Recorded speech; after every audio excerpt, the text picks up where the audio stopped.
Hi guys, another delivery from TikTok Shop.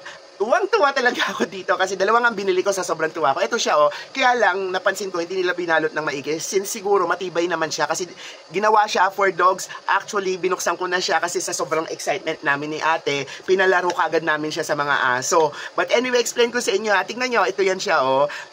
Meron siyang mechanism sa loob. Itinitwist lang ng ganyan. Pag tinwist mo siya, makikita mo ito. Alam nyo, rechargeable na rin siya at social siya, type C na rin siya. Ayan, kaya wala kayong problema. Tapos, may parang grasa siya sa loob. Siguro normal yung grasa na yan kasi natural umiikot-ikot itong mechanism na ito para magkaroon ng bouncing action, rolling action. At tuwang-tuwa si Hachiko dito, grabe. Papakita ko sa inyo kung paano siya maaliw dito ha. But anyway, ganito yan ha. So, ititwist lang natin siya ulit pabalik.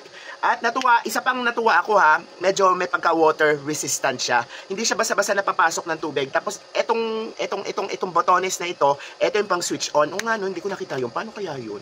Ay, ito yung switch on niya rin mismo. Oh, ito, oh, ayun, oh.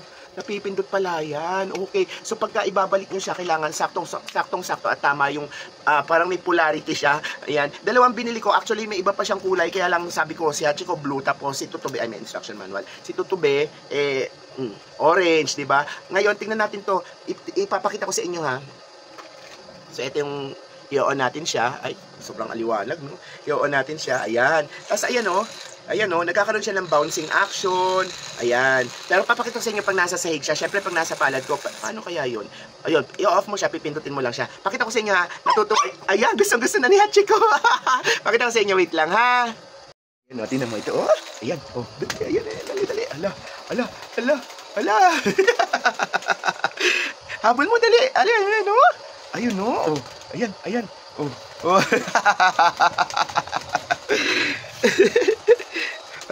Ala. Oh, yun na, dali.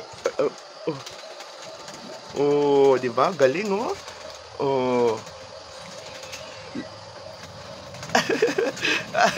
Medyo takot pa siya. Pero, na-excite siya dyan, eh. Ayan, oh. Mamaya yan ako. Diyos ko, ayun na. Nagsisimula na yung hyper niya, oh. Guys, talaga natutuwa yung aso sa kanila. Ang ganda-ganda niya. Kasi hindi na kayo papagurin na kayo istorbohin ng aso nyo. Siguro mga 30 minutes din to 1 hour. Yung battery life niya ang galing. Basta ba secured yung lugar. Ayan o. Naku, wala siyang sawa niya. Lalaruin niya yan ang lalaruin. So if you like this kind of video, guys, please don't forget to like, share, subscribe to your Lola's channel. And hit that notification button just in case may bibilin pa ang Lola ng mga laruan at gamit na para sa ating mga fur babies. And kung kayo nasa ibang platform, alam niyo na, it's still your... Oh, bakit? Oh, you know. It's still your Lola with an H, L-O-L-A-H. Bong Lim here saying na yun, natrap na siya. Pero hindi naman siya masyadong natatrap. Ayun, lumabas na kusa, oh. Pagka mga ilalim, kusa naman siyang lumalabas, kaya no worries kayo. Tapos naaliw yung aso kasi, ayun na, lumabas na siya. So, hindi nyo na kailangan siyang pick upin o dukutin sa ilalim para laruin niya. Ayan, sige na, go na, play na. Yan, okay. Maraming salamat, guys. At hopefully, bumili kayo nito. Mura lang, guys. Mura lang.